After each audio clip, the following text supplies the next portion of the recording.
si Eman. First time niya po gumawa ng ano. Oh, ito pong negosyo ko. Ay, ito pong trabaho niya sa Japan.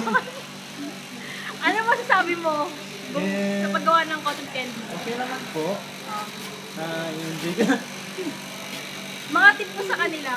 Kailangan matyaga ka lang sa trabaho, Oh. para sa pamilya, sa Pinas.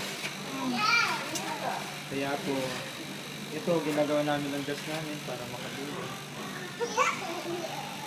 Parang simple-simple buhay lang.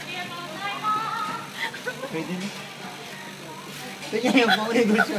Tingnan mo! Parang gulo lang.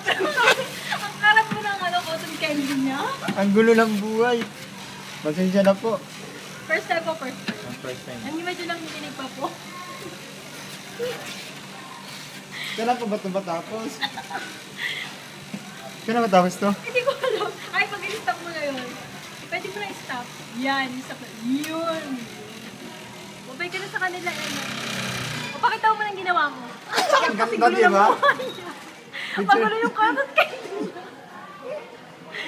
Sige na. Bye-bye. Bye-bye ka muna. Bye-bye.